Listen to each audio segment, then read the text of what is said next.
Inilalahad ng Biblia ang kapangyarihan ng Diyos sa mga bansa at kanilang mga pinuno. Sa Daniel 2 verse 21 nakasulat, siya ang nagpapalit ng mga panahon at pagkakataon, nag-aalis at naglalagay ng mga hari. Siya ang nagbibigay ng karunungan sa marurunong at kaalaman sa mga may unawa. Ipinapakita ng talatang ito na ang Diyos ay may kontrol sa pagtaas at pagbagsak ng mga pinuno ayon sa kanyang plano.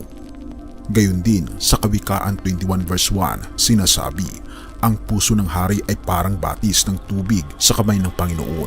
Inihahatid niya ito saan man naisin. Ipinapakita nito ang kakayahan ng Diyos na gabayan ang desisyon at kilos ng mga pinuno upang matupad ang kanyang layunin. Sa panahon ng politikal na kaguluhan, tulad ng matinding tunggalian sa pagitan ng pamilyang Duterte at mga Marcos, ang mga hamon ng oposisyon sa kasalukuyang administrasyon, pinapaalala ng mga talatang ito sa mga mananampalataya na kahit gaano pa kagulo ang mundo, ang Diyos ay nanatiling may kontrol.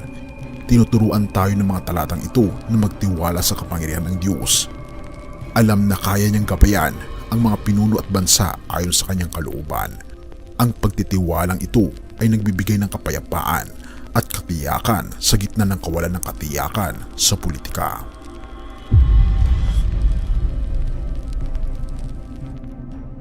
Hindi tinatago ng Biblia ang katotohanan ng mga giyera at alitan. Sa Mateo 24 verse 6 to 7, malinaw na inilalarawan ang mga palatandaan ng mga huling araw. Makakarinig kayo ng mga digmaan at mga lingaw-ngaw ng mga digmaan, ngunit huwag kayong mababahala. Ang mga bagay na ito ay dapat mangyari, ngunit hindi pa ito ang wakas. Magtitindig ang bansa laban sa bansa at ang kaharian laban sa kaharian. Magkakaroon ng mga tagutom at mga lindol sa iba't ibang dako. Ang talatang ito ay nagsasabing hindi maiiwasan ang mga alitan at sakuna at hinihimok ang mga mananampalataya na manatiling matatag at hindi mababahala. Si Santiago sa kanyang sulat ay tumutukoy sa mga ugat ng alitan. Sa Santiago 4 verse 1 to 2, tinanong niya, ano ang sanhi ng inyong mga pag-aaway at paglalaban? Hindi ba't ang mga iyon ay mula sa inyong mga pagnanasa na naglalaban-laban sa inyong kalooban? Nagnanasa kayo, ngunit hindi ninyo makamtan ang inyong ninanais, kaya't kayo pumapatay. Nag-iimbot kayo, ngunit hindi kayo makamtan ang inyong hangarin, kaya't kayo nagkakagalit at nag-aaway. Dito tinutukoy ni Santiago ang mga pagnanasa ng tao bilang sanhi ng alitan. Ang pananaw na ito ay hamon sa mga mananampalataya na suriin ang kanilang sarili at tugunan ang mga loobang labanan na nagdudulot ng labas na alitan, tulad ng mga ambisyon at pagnanasa na nagiging sanhi ng mga politikal na tunggalian sa Pilipinas.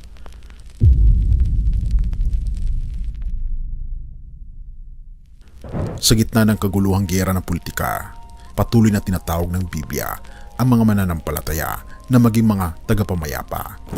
Sa Mateo 5 verse 9, sinasabi, mapapalad ang mga mapagpayapa sapagkat sila'y tatawaging mga anak ng Diyos. Binibigyan diin ng beatitude na ito ang mataas na pagpapahalaga ng Diyos sa mga aktibong naghahangad ng kapayapaan. Gayon din sa Roma 12 verse 18, sinasabing, kung maaari, hanggat nasa inyo, mamuhay kayong may kapayapaan sa lahat ng tao. Inaamin ng talatang ito ang komplikasyon ng mga relasyon, ngunit hinihimok ang mga mananampalataya na sikapin ang kapayapaan sa abot ng kanilang makakaya. Pinapatatag pa ito ng Hebrew 12 verse 14, pagsikapan ninyong mamuhay ng may kapayapaan sa lahat ng tao at maging banal, sapagkat kung walang kabanalan ay walang makakakita sa Panginoon. Ang paghahangad ng kapayapaan ay hindi lamang isang pasibong posisyon, kundi isang aktibong gawain na nangangailangan ng pagsisikap at dedikasyon. Ito ay kaugnay ng tawag sa kabanalan na sumasalamin sa karakter ng ating Panginoong Diyos sa buhay ng mananampalataya. Habang papalapit ang eleksyon sa 2025, hinihimok ng mga prinsipyong ito sa Biblia ang lahat ng partido na hanapin ang mapayapang resolusyon at magtrabaho tungo sa pagkakaisa.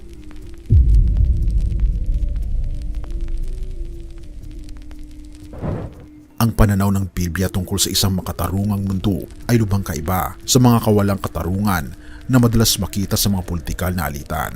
Sinasabi ng awit 82 verse 3 to 4, ibigin ninyo ang nararapat sa may hina at sa mga ulila, ipagtanggol ninyo ang mga api at mga dukha, iligtas ninyo ang mga mahihina at mga nangangailangan. Iligtas ninyo sila mula sa kamay ng mga masama. Ang mga talatang ito ay nagbibigay diin sa kahalagahan ng katarungan at responsibilidad ng mga mananampalataya na ipagtanggol ang mga mahihina at api. Ang Isaiah 2 verse 4 ay naglalarawan ng isang propetikong larawan ng hinaharap kung saan maghahari ang katarungan ng ating Panginoong Diyos. Siya ang hahatol sa mga bansa at magpapasya tungkol sa maraming bayan. Papandayan nila ang kanilang mga tabak upang maging mga sudsud at ang kanilang mga sibat upang maging mga karit. Hindi na magtataas ng tabak ang bansa laban sa bansa ni mag-aaral pa ng digmaan. Ang pangitain ng kapayapaan at pagbabago ay nagsisilbing isang pag-asang paalala na ang plano ng Diyos ay magkakasundo at pagkakaisa, kung saan ang mga sandata ng digmaan ay gagamitin para sa mapayapang layunin. Sa gitna ng politikal na alitan sa Pilipinas, tinatawag ng mga talatang ito ang mga lider at mamamayan na bigyang prioridad ang katarungan at katwiran.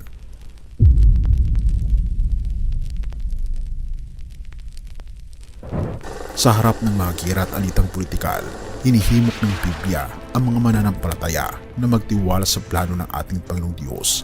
Sa awit 46 verse 9 to 10, ipinapahayag, kanyang pinatitigil ang mga digmaan hanggang sa mga wakas ng lupa.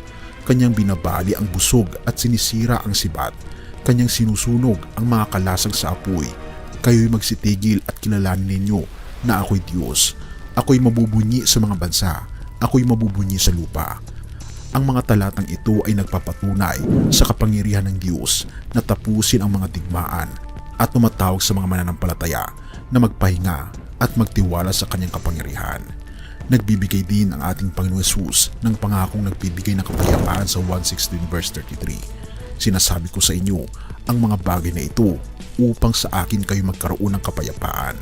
Sa sanlibutan ay mayroon kayong kapighatian, ngunit laksan ninyo ang inyong loob. Aking dinaig ang sanlibutan. Ang katiyakang ito mula sa ating Panginoong Hesus ay kumikilala sa realidad ng mga kaguluhan, ngunit itinuturo ang mga mananampalataya na hanapin ang kapayapaan sa Kanya. Alam na Siya ay nagtagumpay sa kaguluhan ng mundo. Ang mga turo ng Biblia tungkol sa giyera politikal ay nagbibigay ng isang komprehensibong balangkas para sa mga mananampalataya upang harapin ang komplikasyon ng mga alitan at tensyon. Inaamin nito ang pagkakaroon ng mga giyera na madalas ay sanhi ng kasalanan at pagnanasa ng tao, habang binibigyang diin ang kapangyarihan ng Diyos sa kasaysayan at sa mga pinuno ng mga bansa. Tinatawag ang mga mananampalataya na maging mga tagapamayapa, ipagtanggol ang katarungan at katwiran, at magtiwala sa plano ng ating Panginoong Diyos sa gitna ng kaguluhan.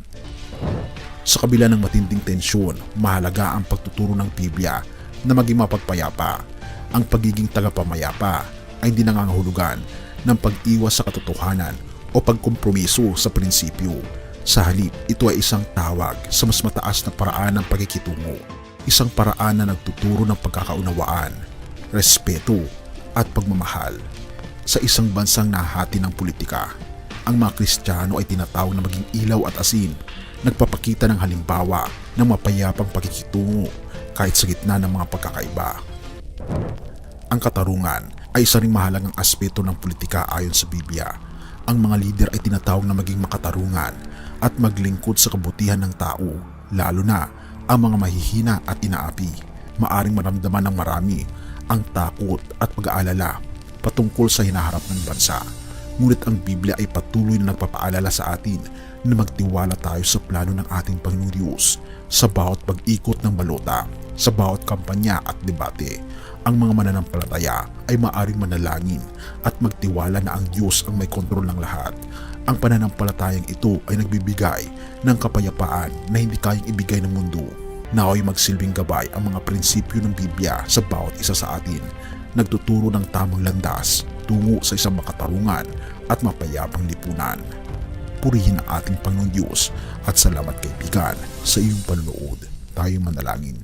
Ama naming banal na makapangyarihan sa lahat, kami Panginoon ay nagpapakumbaba sa inyo na nananalangin. Nabigyan niyo po kami Panginoon ng kapayapaan sa aming pag-iisip at puso at maging sa aming pong gobyerno. Tulungan kami Panginoon na magkaroon ng pagkakaisa, na isulong ang kapayapaan at nawa kayo po ang maging sentro parati sa lahat ng mga plano ng aming bansa. Tulungan niyo po Panginoon at pagpalain ng mga lider at mga mapipiling lider sa hinaharap. Tulungan niyo po kami Panginoon na magkaroon ng mapagkumbaba na puso at ipairal ang pagiging asin at ilaw na buhat sa inyo. Salamat po Panginoong Diyos sa inyo pong pagpapala, sa inyo pong pagmamahal sa amin at sa aming bansa. Gabayan ang bawat Pilipino, gabayan ang bawat pinuno at bigyan kami ng katiyakan ng kaligtasan sa pamamagitan ng aming Panginoon Jesus. Purihin ka o aming Panginoong Diyos at patawarin po kami sa lahat ng aming pagkukulang at pagkakasala sapagkat ito ay aming samutiling sa matamis na pangalan ng aming Panginoon Jesus. Amen. Bago natin ipagpatuloy kaibigan, siya nga pala ang Great Controversy na isa sa mga pinaka-kontrobersyal na libro dahil tumutukoy ito sa mga propesiya sa libro ng Daniel at Revelation na nagaganap na sa panahon natin ngayon bago ang pagdating ng ating Panginoong Diyos ay pinamimigay na namin ng libre sa pamamagitan ng PDF at ito ay nasa limited lamang na panahon kaya i-click mo sa description sa baba upang ma-avail mo kaibigan ang napaka-importanteng libro ito na magbubukas sa iyo sa mas maliwanag mong hinaharap. Purihin ang ating Panginoong Diyos at tayo magpatuloy.